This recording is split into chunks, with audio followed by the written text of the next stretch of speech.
Esta é a Verde Vale FM. CYT 258, transmitindo em 103,7 MHz.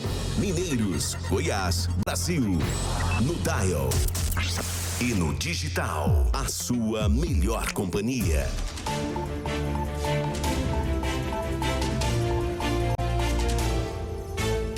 Comece o dia bem informado com a equipe de jornalismo da Verde Vale FM. No ar, Jornal Verde Vale.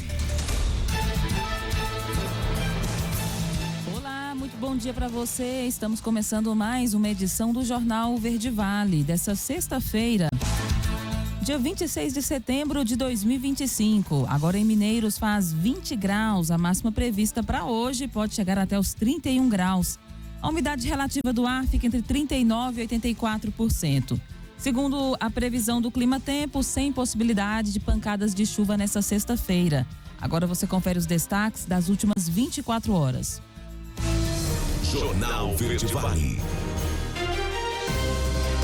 Operação contra o tráfico cumpre 119 mandados e bloqueia 21 milhões de reais em Goiás, Distrito Federal e 8 estados. Goiás inaugura hospital oncológico infantil com padrão internacional de atendimento pelo SUS. Tribunal Regional Eleitoral absolve prefeito de Aporé por compra de votos. Mais de 4 milhões de alunos têm atraso escolar no Brasil. Essas e outras notícias você confere a partir de agora, aqui no Jornal Verde Vale. A notícia em primeira mão. Jornal Verde Vale. Jornal Verde Vale. Verde Vale. Notícias do Brasil.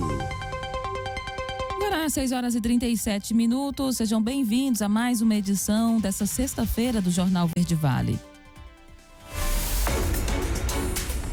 Operação SPAR, deflagrada pelo Ministério Público de São Paulo na manhã de ontem, cumpre 25 mandados de busca e apreensão contra vários alvos em São Paulo, Santo André, Barueri, Bertioga, Campos de Jordão e Osasco.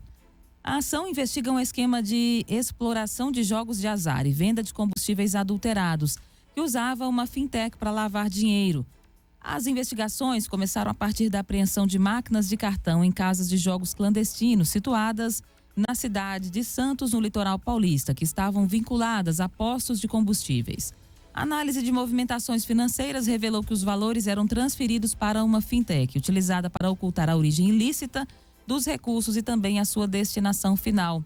O Ministério Público identificou uma complexa rede de pessoas físicas e jurídicas envolvidas na movimentação dos valores ilícitos. Também foram constatados vínculos com empresas do ramo hoteleiro, postos de combustíveis, instituições de pagamento que mantinham uma contabilidade paralela, dificultando o rastreamento dos recursos.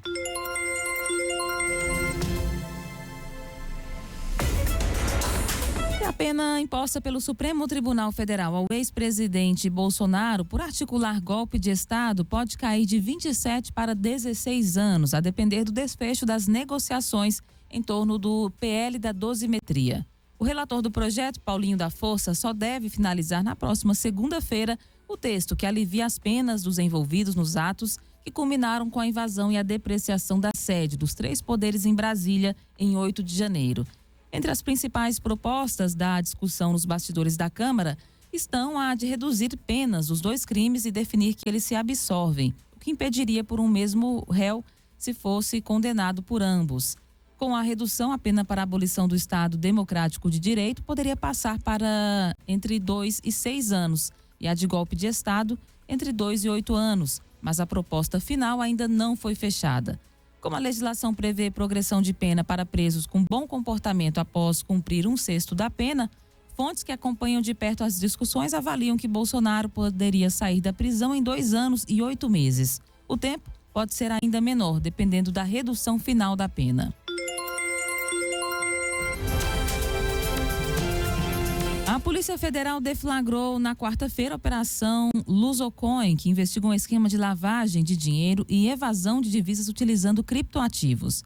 As ordens judiciais foram expedidas pela 2ª Vara Federal de Santa Maria e resultaram no cumprimento de 13 mandados de busca e apreensão e 11 prisões temporárias, além do bloqueio de contas de 65 pessoas físicas e jurídicas.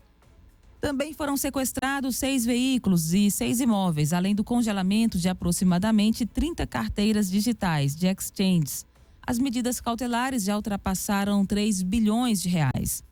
As diligências aconteceram em Pelotas, Florianópolis, São José e Dourados. Segundo a investigação, o grupo criminoso teria iniciado as atividades em Pelotas durante a pandemia e depois expandiu a estrutura para Santa Catarina. Segundo a Polícia Federal, a organização movimentou cerca de 50 bilhões de reais em recursos ilícitos, destinados ao tráfico de drogas, contrabando, descaminho e até financiamento ao terrorismo. E mais de 1.600.000 crianças e adolescentes estavam em situação de trabalho infantil no Brasil em 2024. E vai trazer detalhes desse levantamento é a Milena Abreu. 4 em cada 100 crianças e adolescentes brasileiros estavam em situação de trabalho infantil em 2024. É o que mostram os dados da PNAD contínua sobre trabalho de crianças e adolescentes do IBGE. De acordo com os dados recém-divulgados, 1.650.000 crianças e adolescentes de 5 a 17 anos estavam nessa condição no ano passado. Entre eles, 1.195.000 realizavam atividades econômicas e 455.000 produziam apenas para o próprio consumo. Ainda de acordo com os dados do IBGE, mais da metade das crianças e adolescentes de 5 a 17 anos, 54 em cada 100, realizavam afazeres domésticos e ou tarefas de cuidados de pessoas. A análise por faixa etária mostra uma maior frequência de trabalho infantil entre adolescentes de 16 e 17 anos. No ano passado, 15,3% dos jovens dessa faixa etária estavam nessa situação. Entre as crianças de 5 a 13 anos, o percentual ficou em 1,6% e chegou a 6,3% entre os adolescentes de 14 e 15 anos. A análise por raça mostra que 2/3 das crianças e adolescentes em trabalho infantil são pretos ou pardos. Em números brutos, o Nordeste foi a região que registrou a maior quantidade de trabalhadores infantis em 2024, 547.000 pessoas. Depois aparece o Sudeste, com 475.000. Vale destacar que, de acordo com a Organização Internacional do Trabalho, a OIT, o trabalho infantil é aquele que é perigoso e prejudicial para a saúde e desenvolvimento mental, físico, social ou moral das crianças e que interfere na sua escolarização. No Brasil, o trabalho realizado por menores de 13 anos é proibido por lei. Com 14 e 15 anos, os adolescentes podem trabalhar apenas como aprendizes. A partir dos 16, não há impedimento, desde que o trabalho seja com condições adequadas e direitos trabalhistas garantidos. Da Rádio 2, Milena Abreu. Jornal Verde Vale. Notícias de Goiás. 6h44. Uma operação contra o tráfico cumpriu 119 mandados de prisão temporária, prisão preventiva e busca e apreensão na manhã de ontem em Goiás, Distrito Federal e outros 8 estados. Os alvos seriam membros de uma organização criminosa ligada ao tráfico interestadual de drogas, lavagem de dinheiro e outros crimes. A ação foi conduzida pela Força Integrada de Combate ao Crime Organizado. A Operação Corrosão cumpriu 64 mandados de busca e apreensão, 39 de prisão preventiva e 16 de prisão temporária, além de promover o bloqueio de 21 milhões de reais em bens e contas. A ação foi conduzida em Goiás, São Paulo, Paraná, Pará, Tocantins, Maranhão, Mato Grosso do Sul, Minas Gerais e também no Distrito Federal. Mobilizou mais de 400 policiais da Polícia Federal, Civil, Militar, Penal do Estado de Goiás e também a Penal Federal. Durante a investigação, a polícia descobriu que novos integrantes estavam se unindo a essa organização. Com isso, conseguiram entender como o grupo funcionava, mostrando uma hierarquia clara de quem seriam os líderes que comandam tudo, pessoas que cuidavam do dinheiro, distribuidores, fornecedores e também intermediários no esquema. Com o mapeamento, a polícia conseguiu identificar a dinâmica do grupo, as ramificações e como cada parte da estrutura atuava. Ainda não foi divulgado o número de prisões realizadas e nem o material apreendido durante a operação.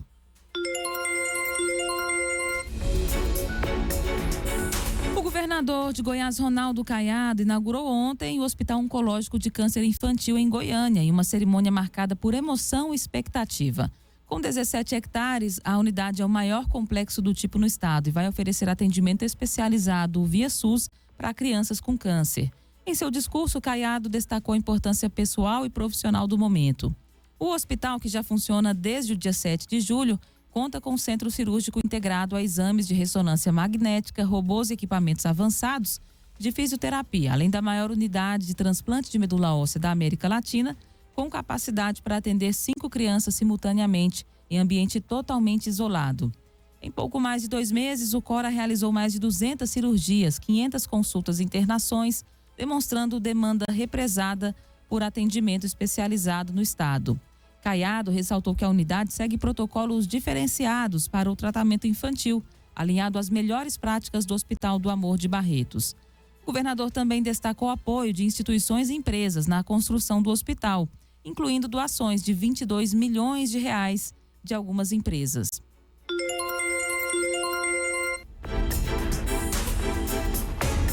O estado de Goiás entregou milhares de cartões do Bolsa Profissionalizante e do Crédito Social Tec. Quem vai trazer os detalhes dessa entrega é Simval Lopes.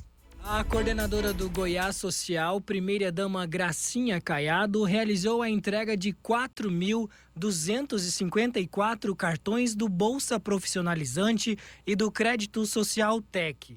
Os novos programas do Goiás Social, geridos pela Secretaria de Estado de Ciência, Tecnologia e Inovação, atendem pessoas em situação de vulnerabilidade social, com oportunidades de qualificação profissional e incentivo ao empreendedorismo na área da tecnologia. Durante a solenidade de entrega, a primeira-dama defendeu a visão de que a tecnologia também pode ser social. O que nós estamos fazendo aqui através da SECTI, com 6 programas sociais, mostrando que o TEC também é social.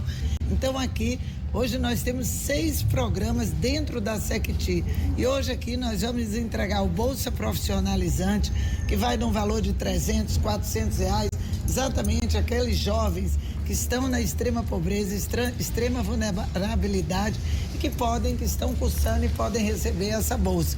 E vamos entregar também o Crédito Social TEC, que nós já mostramos aí dentro das sedes, dentro da CEAPA, que é real, e já tivemos 34 mil pessoas receberam crédito social, mostrando que é um programa que funciona e mostrar que o jovem pode chegar mais longe também em tecnologia. Os programas são voltados para estudantes e egressos de cursos de qualificação técnico e tecnólogo das Escolas do Futuro de Goiás em Goiânia e em Aparecida de Goiânia, Bela Vista, Itumbiara, Mineiros, Palmeiras de Goiás, Rubiataba, Santo Antônio do Descoberto, Silvânia, Trindade e Valparaíso de Goiás. De Goiânia, Simval Lopes, da agência Cora de Notícias.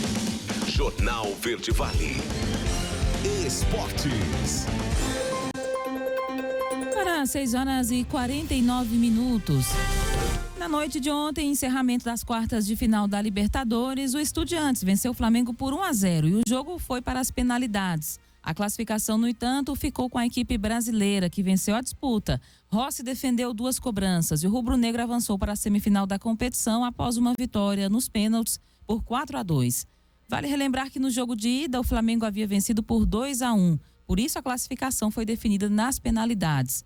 Agora o time brasileiro vai enfrentar o Racing na próxima fase. A equipe de Avellaneda se classificou após vencer o Vélez Sarsfield 2 vezes por 1-0. E ainda falando da Libertadores, adeus pro tricolor, né? Jogo de volta pelas quartas de final da competição, o São Paulo recebeu a LDU no Morumbis e perdeu por 1-0. Como havia perdido o primeiro duelo por 2-0, a equipe brasileira acabou eliminada da competição. Os equatorianos venceram com gol marcado ainda no primeiro tempo, de Azugaray. Com a classificação, a LDU agora vai enfrentar o Palmeiras na semifinal da Libertadores 2025. Jornal Verde Vale. Agronegócios. E ontem, a quinta-feira, chegou ao fim com preços internacionais do milho futuro, contabilizando movimentações positivas na Bolsa de Chicago. O site internacional destacou a força positiva vinda da demanda pelo milho dos Estados Unidos no mercado internacional como um fator primordial para a sustentação das cotações na Bolsa. Ontem, o Departamento de Agricultura americano divulgou números de vendas e exportação da semana passada, apontando que 1,92 milhão de toneladas foram comercializadas na safra atual. O patamar veio acima das estimativas do mercado, que variavam entre 1 e 1,8 milhão de toneladas. Já na Bolsa Brasileira, os preços futuros do milho também finalizaram a quinta-feira com a maior parte das posições no campo positivo. Segundo a análise, as cotações da Bolsa Brasileira acompanharam os ganhos de Chicago e do dólar, que subiu frente ao real nessa quinta-feira. A notícia em primeira mão. Jornal Verde Vale. Para 6h51. Se seu gás acabar aí na sua casa, você já sabe aonde ligar. Lá no Gás Rocha Farias, 3661-2002. H5 Auto Center é o lugar certo para você dar manutenção no seu veículo. Lá eles têm pneus multimarcas e vários serviços, né? Manutenção em suspensão, direção, freios e muito mais para você. A Óticas Carol é a maior rede de óticas do Brasil. São mais de 1.600 lojas espalhadas e os melhores preços de armação e lentes a partir de R$ 59,90. A Casa das Iscas tem de tudo para pesca, camping e material de mergulho. E também venda e manutenção de espingardas de pressão e autorizada em vendas de armas e munições. E a Convida Corretora de Seguros tem todo tipo de seguro que você precisa. Ligue agora mesmo e faça o seu orçamento. 996761122. Faça o seu orçamento e durma tranquilo com a Convida Corretora de Seguros. Agora, na Verde Vale, os comentários de Alexandre Garcia.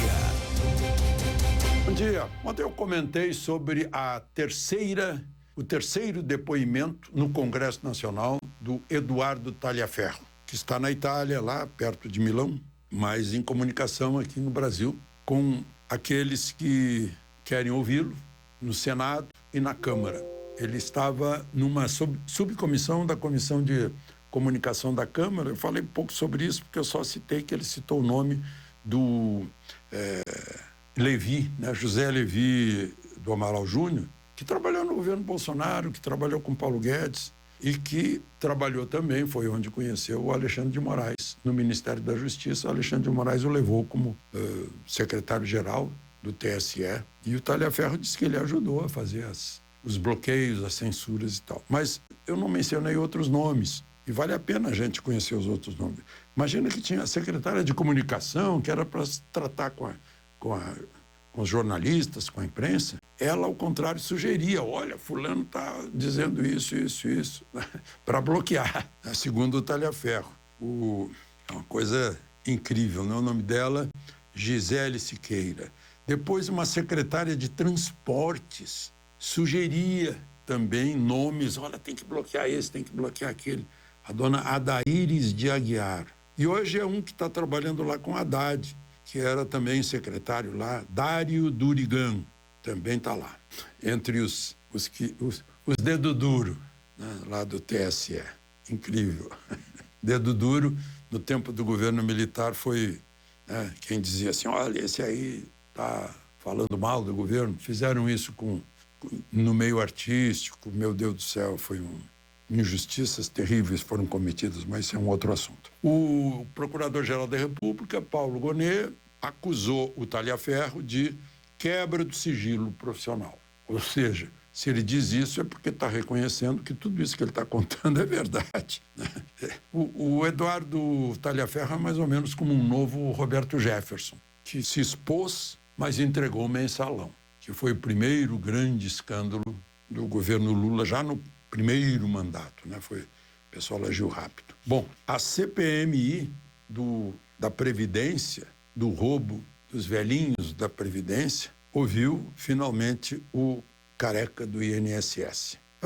Eu ouvi tudo, ele parece que não disse muita coisa, não. Ele foi negando tudo. Ele ganha um bom dinheiro, diz que por isso ele tem coleção de automóvel, gosta de máquina, gosta de ostentação e tal. Diz que não tem nada a ver, mas está lá, disseram que tem provas que ele é procurador da Associação dos Aposentados Mutualistas para Benefícios Coletivos. O nome comprido já é um mote de propaganda, né? Dessa tal associação, que levou muito dinheiro, muitos milhões. Por falar em dinheiro, o PCC, minha gente, só em São Paulo tem 60 motéis. Aqui no Brasil, motel tem um significado diferente, né? O motel, ou seja, hotel, motor hotel, é de beira de estrada. Eu fico, nos tempos em que viajei muito dirigindo nos Estados Unidos, ficava sempre em motéis com a família, né? São lugares familiares. Aqui não, né? Aqui é o ponto de encontro. E só em São Paulo, o PCC tem 60, uma rede para lavagem de dinheiro. Eu não estou falando das distribuidoras de combustíveis, dos postos de combustíveis, né? É uma grande facção criminosa, que surgiu porque tem gente que compra droga e dá o dinheiro para comprar o fuzil, né? Só para a gente saber. E, para terminar, eu fiquei satisfeito quando vi o discurso do Mahmoud Abbas. Quem é ele? Ele é a grande autoridade palestina, né? Ele se queixando do Hamas, que eu já disse para vocês aqui, o Hamas tomou conta do poder na faixa de Gaza. O poder deveria estar com a OLP, Organização para a Libertação da Palestina, conforme acordos que Israel assinou para criar o Estado palestino. Primeiro criou a Autoridade Palestina, para ser uma transição. A Autoridade Palestina, o Mahmoud Abbas, está mandando só em algumas partes da Cisjordânia, ou seja, daquele lado de Israel que fica para cá do Jordão, do Rio Jordão. Depois é a Jordânia, que muita gente diz que deveria ser a Palestina, mas enfim. E ele falou, não, temos que impedir a expansão de Israel. Claro, a expansão de Israel está por causa do Hamas. Israel vai ocupar o lugar onde o Hamas joga foguete todo dia sobre os israelenses. O Mahmoud Abbas disse as verdades. Talvez muita gente tenha ficado assim meio sem graça. Condenou o 7 de outubro, aquele ato de barbárie, né? De botar bebê em micro-ondas. Disse que está lá à disposição de Trump para conversar, que sem Hamas. O Hamas é um órgão terrorista financiado pelo Irã para extinguir Israel. De Brasília, Alexandre Garcia. Você ouviu os comentários de Alexandre Garcia. Jornal Verde Vale. Notícias do Brasil. Agora, 7h04, já de volta com o segundo bloco do Jornal Verde Vale dessa sexta-feira. A equipe diplomática brasileira planeja começar as discussões com o governo dos Estados Unidos sobre uma possível reunião ou conversa por telefone entre os presidentes Lula e Donald Trump. A prioridade de ambos os presidentes foi o retorno às expectativas capitais, Brasília e Washington, D.C. A expectativa de diplomatas do Itamaraty é que os preparativos comecem a andar, quando as agendas de ambos os lados devem se estabilizar. Apesar da comemoração inicial, integrantes da equipe próximos a Lula pedem cautela. Eles lembram que a imprevisibilidade de Trump é um fator a ser considerado, e que o gesto de aproximação não pode ser aceito pelo valor de face. Por isso, o Itamaraty adotou um discurso de extrema prudência antes de dar qualquer passo em relação à possibilidade de um distensionamento entre os presidentes Lula e Donald Trump. E a Câmara dos Deputados aprovou por 304 a 64 votos nessa quinta-feira uma proposta que transfere simbolicamente por um período de 10 dias a capital do Brasil para Belém. A transferência vai acontecer segundo a proposta, no período de realização da 30ª Conferência das Nações Unidas sobre Mudança do Clima, programada para ocorrer entre os dias 11 e 21 de novembro desse ano. O projeto estabelece que, ao longo desse período, atos e despachos assinados pelo presidente Lula e ministros farão referência a Belém e não a Brasília. Para que a transferência simbólica aconteça, o projeto ainda terá de ser aprovado pelo Senado e depois sancionado pelo presidente Lula. E a Toyota informou que paralisou as atividades de todas as fábricas do Brasil, sem previsão de retomada, após um fenômeno conhecido como microexplosão atmosférica ter destruído a sua unidade de motores em Porto Feliz, que fica em São Paulo. Com as fábricas fechadas, a produção de Yaris Cross e Yaris para exportação, Corolla e Corolla Cross foi interrompida. A informação foi confirmada à reportagem pela fabricante. A Toyota é a 5ª maior fabricante do Brasil, atrás de outras. Em 2024, já produziu mais de 200 mil veículos somente aqui no Brasil. O fim da escala 6x1 depende de mobilização social, é o que diz ministro. Quem vai trazer os detalhes é a Priscila Manezotti. Um dia depois do Senado ter enterrado a PEC da blindagem após pressão popular nas ruas, no último domingo, o ministro do Trabalho, Luiz Marinho, reforçou.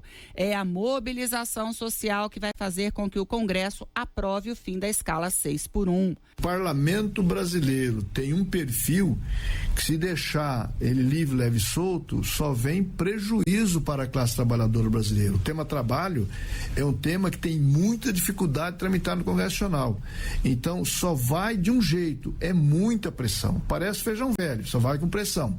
A solução, segundo ele, tem de vir de acordos coletivos, de mobilização das categorias com os sindicatos. A declaração foi feita durante a entrevista ao programa Bom Dia Ministro da EBC. Ele ainda destacou que a sociedade precisa ficar de olho na aprovação do projeto de isenção do imposto de renda para quem ganha até R$5 mil. Proposta aprovada nesta quarta-feira pelo Senado e que será analisada na semana que vem na Câmara, principalmente na questão da compensação. Nós precisamos que o Congresso Nacional assuma a responsabilidade e não somente votar do ponto de vista da isenção do imposto de renda até R$5 mil, mas cobrar dos de cima, dos 141 mil bilionários que tem no Brasil, que não quer pagar nada. O ministro lembrou que empregadores de trabalhadores domésticos têm até o final de outubro para regularizar a situação de seus funcionários. Mais de 80 mil pessoas estão irregulares e já começaram a ser notificados por meio do domicílio eletrônico trabalhista. Que ali você receberá toda a orientação, você pode por ali regularizar a tua eventual irregularidade pontual, que é a falta de recolhimento do fundo de garantia ou repasse, pode ter recolhido e não repassado, que aí se torna a apropriação indébita. Toma cuidado com isso.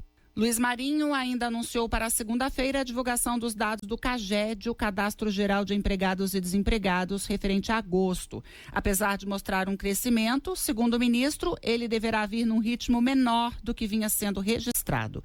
Em julho, o CAGED trouxe a abertura de 129.775 vagas formais de trabalho. Um dos motivos para essa desaceleração, segundo Luiz Marinho, é a taxa de juros. Já para todo o ano de 2025, a previsão é de saldo de 1,5 milhão de empregos formais. Da Rádio Nacional em Brasília, Priscila Mazenotti. Jornal Verde Vale. Notícias de Goiás. A rede de pedofilia e exploração sexual infantil composta por policiais aqui de Goiás, desmembrada em uma operação da Polícia Civil nessa semana, funcionava há pelo menos 10 anos na região metropolitana de Goiânia. Segundo as investigações, esse grupo, composto por pelo menos 8 pessoas, entre eles 3 policiais, aproveitava da situação de vulnerabilidade das vítimas para atraí-las. Um policial civil e um policial penal estão presos. Um policial militar aposentado está foragido. O caso começou a ser apurado pela equipe de delegacia da Polícia Civil de Goianira, após recebimento de denúncias. 6 vítimas com idades entre 10 e 15 anos já reconheceram os 8 denunciados e deram detalhes e provas que mostraram como funcionava o esquema. Os estupros das menores, segundo a polícia, aconteciam em 2 casas pertencentes ao policial penal aposentado, preso com outras 6 pessoas na manhã da quarta-feira. Um dos imóveis fica no Residencial Triunfo, em Goianira, e o outro no Jardim Balneário, em Goiânia. Segundo as investigações, eram as responsáveis por aliciar outras menores, que recebiam valores e presentes. A jovem usada no esquema também já foi vítima da quadrilha.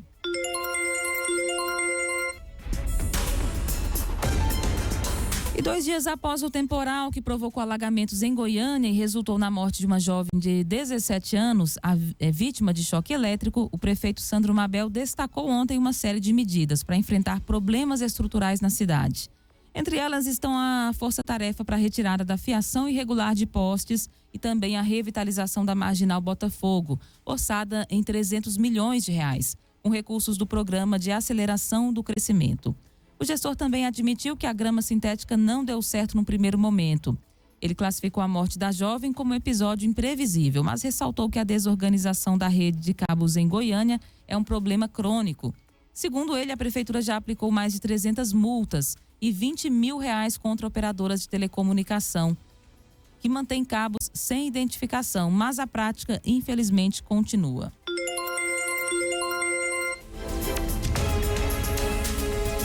E o governador Ronaldo Caiado destaca o uso da tecnologia para eficiência aqui no estado. Quem vai trazer as informações é a Ágata Couto. Goiás sediou o 11º Encontro Nacional de Controle Interno em Goiânia. O evento reuniu o governador Ronaldo Caiado, gestores e autoridades no assunto. Você sabe o que é controle interno? É um processo que pode ser aplicado em governos, organizações e empresas para garantir segurança das ações e atingir objetivos. Como explica Caiado, em Goiás, o controle interno é focado na avaliação constante de ações e no uso de tecnologias. Desde o início do meu governo, no primeiro ano do meu governo, no primeiro dia do meu governo, eu instalei aquele momento compliance, ou seja, como o presidente acaba de colocar, não é auditar o que já foi roubado, é pelo contrário, é você poder ter um compliance que pode avaliar se aquele contrato está correto, se aquele valor está correto, se as etapas, se aquela empresa realmente tem condições de poder participar do evento, ou seja, daquela licitação. Então, tudo isso é que molda o Estado a poder fazer a boa aplicação do dinheiro público. Isto é que vai diferenciando cada vez mais o Estado de Goiás. E o presidente do CONAS acaba de colocar aqui algo que Goiás investe muito, que é na inteligência artificial. Ou seja, nós hoje temos um centro de excelência em inteligência artificial. Nós estamos avançando cada vez mais em uma ferramenta que ela será extremamente importante para nós, ou desenvolvendo nosso BI, e ali nós podemos também facilitar a análise de milhares de licitações que são feitas em vários órgãos e podendo realmente controlar esses gastos e ter a boa aplicabilidade. De Goiânia, Ágata Couto para a agência Cora de Notícias. Jornal Verde Vale. Esportes. E o brasileiro João Fonseca vai enfrentar o espanhol Carlos Alcaraz em jogo de exibição em Miami no dia 8 de dezembro. O evento, chamado Miami Invitational, vai reunir também Amanda Anisimova e Emma Raducanu em uma partida feminina. Fonseca, de 19 anos, atual número 42 do ranking, vive em ascensão e soma um título de ATP 250 na sua primeira temporada completa no calendário principal. Alcaraz, o número 1 do mundo e campeão de 7 torneios nesse ano, já elogiou o jovem brasileiro em outras ocasiões. O Brasil garantiu mais 6 medalhas no Mundial de Natação Paraolímpica nesta quinta-feira, sendo 2 de ouro. Gabriel Bandeira confirmou o título dos 200 metros medley S14, bateu o recorde mundial para garantir o primeiro lugar. Carol Santiago foi a outra brasileira que alcançou o topo do pódio nos 100 metros livres. E além do recorde, Gabriel conquistou seu segundo título mundial, 5 anos após o primeiro. O brasileiro também já garantiu 3 pratas nessa edição e ainda vai disputar os 100 metros borboleta e o revezamento 4 por 100 no medley misto. Jornal Verde Vale. Agronegócios. 7h15. O mercado pecuário segue com baixa liquidez em setembro e retração em algumas regiões, segundo o levantamento da CPEA. Os pesquisadores apontaram que a necessidade de compra de frigoríficos no mercado spot nas últimas semanas ficou abaixo das ofertas disponíveis. Esse cenário alongou as escalas de abate, provocou pequenas quedas nos preços em quase todo o país. No estado de São Paulo, o indicador do boi gordo CPEA se mantém estável desde a última quarta-feira, abaixo de R$ 305. Apesar da estabilidade aparente, especialistas destacaram que a tendência ainda é de pressão sobre as cotações, já que a liquidez segue limitada. Jornal Verde Vale. Verde Vale. Notícias do Brasil. O empresário Antônio Carlos Camilo Antunes, conhecido como Careca do INSS, disse ontem que vai entregar à Polícia Federal um grande volume de documentos que, segundo ele, comprovam a legalidade dos serviços que a sua empresa, a Prospect, prestou a entidades associativas suspeitas de cobrar ilegalmente mensalidades de milhões de aposentados e pensionistas. Considerado pela polícia como uma figura central no esquema de descontos ilegais em benefícios previdenciários pagos pelo INSS, Antunes está preso preventivamente desde o último dia 12. Ele compareceu ao Congresso Nacional ontem para prestar depoimento à Comissão Parlamentar Mista de Inquérito do Instituto Nacional do Seguro Social. O depoimento ainda estava em andamento e não tinha previsão de término.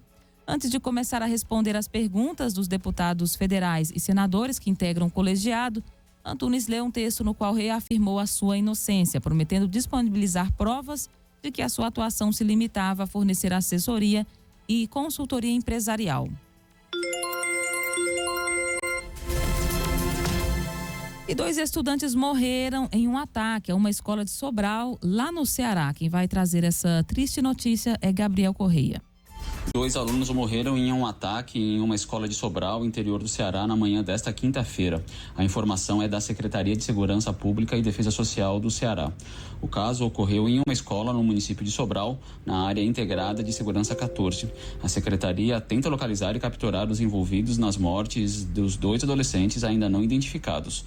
Outras 3 pessoas ainda não identificadas ficaram feridas por disparos de arma de fogo e foram levadas para unidades de saúde da região. A polícia disse que havia droga, balança de precisão e embalagens com uma das vítimas. Essas são as primeiras informações da Secretaria de Segurança do Ceará. O caso segue sob investigação. O governador do Ceará, Eumano de Freitas, escreveu em uma rede social que recebeu com indignação e profundo pesar a informação, um fato gravíssimo e intolerável. Ele determinou o reforço policial para capturar os criminosos e a ida da cúpula da segurança pública para Sobral e também prestou solidariedade aos familiares e amigos das vítimas. Da Rádio Nacional em São Luís, Gabriel Correia. Jornal Verde Vale. Jornal Verde Vale. Verde Vale. Notícias do Brasil. Agora, 7h26, já de volta com o terceiro bloco do Jornal Verde Vale dessa sexta-feira. O sorteio do concurso 2.919 da Mega Sena foi realizado na noite de ontem, quinta-feira, lá em São Paulo. Só que nenhuma aposta acertou as 6 dezenas e o prêmio para o próximo sorteio agora acumulou em R$80 milhões. Confira os números que foram sorteados ontem: 3, 26, 28, 37, 42 e 53. 66 apostas fizeram a quina, vão levar R$ 34.524 para casa. Outras 4.131 apostas fizeram a quadra e vão levar cerca de R$ 909 para casa. Próximo sorteio será neste sábado, amanhã, dia 27. E uma pesquisa mostrou que mais de 4 milhões de alunos têm atraso escolar no Brasil. Quem vai trazer os detalhes é a Cristiane Ribeiro. 12,5% do total de estudantes da educação básica no país ainda tinham 2 anos ou mais de atraso escolar em 2024, o que representa 4.200.000 alunos com distorção idade série. O número, no entanto, é menor do que no ano anterior, quando eram 13,4% dos estudantes deste mesmo nível de ensino. Os dados são do Censo Escolar 2024 do INEP, o Instituto Nacional de Estudos e Pesquisas Educacionais Anísio Teixeira, e serviram como fonte para relatório do Unicef, o Fundo das Nações Unidas para a Infância, sobre o tema Trajetórias de Sucesso Escolar, divulgado nesta quinta-feira. O estudo, feito em parceria com o Instituto Claro, traz recortes relevantes sobre desigualdades por raça e gênero. A distorção idade série entre estudantes negros da educação básica em 2024 chegou a 15,2%, quase o dobro da registrada entre brancos, de 8,1%. O problema atinge mais meninos, 14,6% do que meninas, que representam 10,3% dos estudantes da educação básica.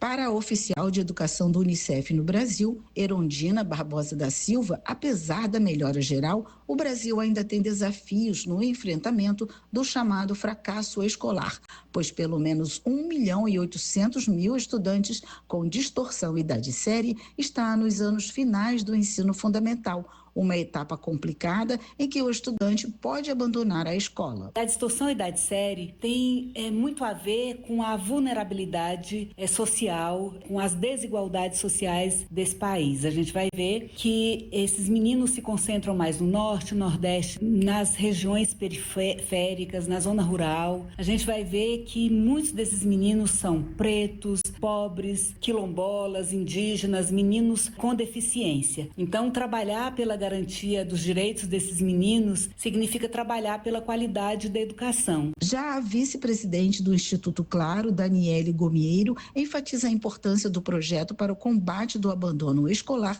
e da distorção idade série. Acreditamos na mudança e na transformação social por meio da educação, e para alcançar esse objetivo é fundamental conhecer os desafios para estabelecer estratégias de enfrentamento. Criado em 2018, Trajetória de Sucesso Escolar é um conjunto de recomendações para que estados e municípios construam políticas de enfrentamento à cultura do fracasso escolar e de superação da distorção idade série, e está presente no Distrito Federal e nos estados do Rio de Janeiro, Espírito Santo, Acre, Amapá, Rio Grande do Norte, Tocantins e Sergipe.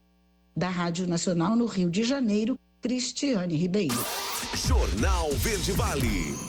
Notícias de Goiás. O Tribunal Regional Eleitoral de Goiás reformou por unanimidade a sentença de primeira instância que havia cassado os diplomas do prefeito de Aporé, Leonardo Carvalho, e seu vice, Valdinei Souza da Costa, por suposta compra de votos na eleição de 2024. Na decisão do último dia 16, os desembargadores eleitorais acolheram a tese da advogada Thalita Hayakazi, de que as provas que embasaram a condenação eram ilícitas, uma vez que foram obtidas por meio de gravações clandestinas. Ela ressaltou de se tratar de entendimento do Supremo Tribunal Federal. Sobre um vídeo feito dentro da residência particular, também sem conhecimento dos interlocutores, o TRE entendeu que o material violava a intimidade e a vida privada, ou seja, não poderia ser utilizado. Sem esses elementos, os desembargadores consideraram um conjunto de provas insuficientes para justificar a cassação de mandatos eletivos. O Ministério Público de Goiás publicou o edital do concurso para ingresso na carreira do órgão, oferecendo 37 vagas para promotoras e promotores de justiça. As inscrições poderão ser feitas no site da Fundação Getúlio Vargas, responsável pela primeira fase do concurso, entre 16 horas do dia 29 de setembro e até às 16 horas do dia 13 de novembro desse ano. A taxa de inscrição é de R$ 340. Subsídio inicial para esse cargo de promotor é de R$ 34 mil. Para concorrer, o candidato precisa ser bacharel em Direito e comprovar o mínimo de 3 anos de atividade jurídica.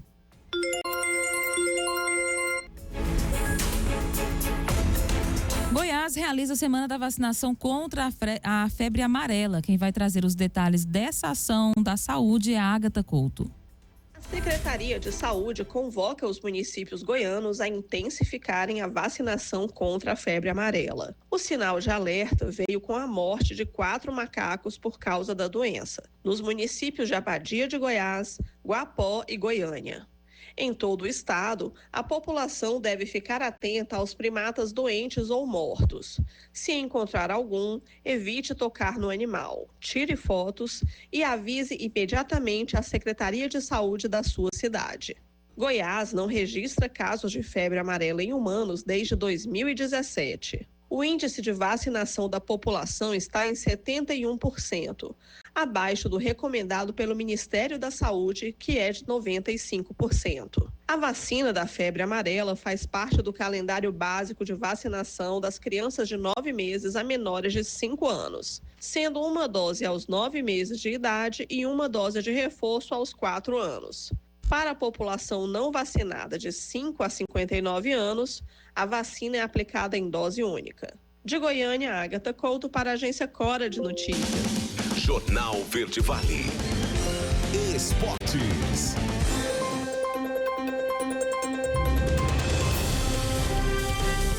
Horas e 33 minutos. O Fluminense anunciou a contratação de Luiz Ubeldia como treinador. O argentino é aguardado no Rio de Janeiro na manhã de hoje para começar o trabalho com o treino que está marcado para as 9 horas da manhã. E o contrato vai até o fim de 2026.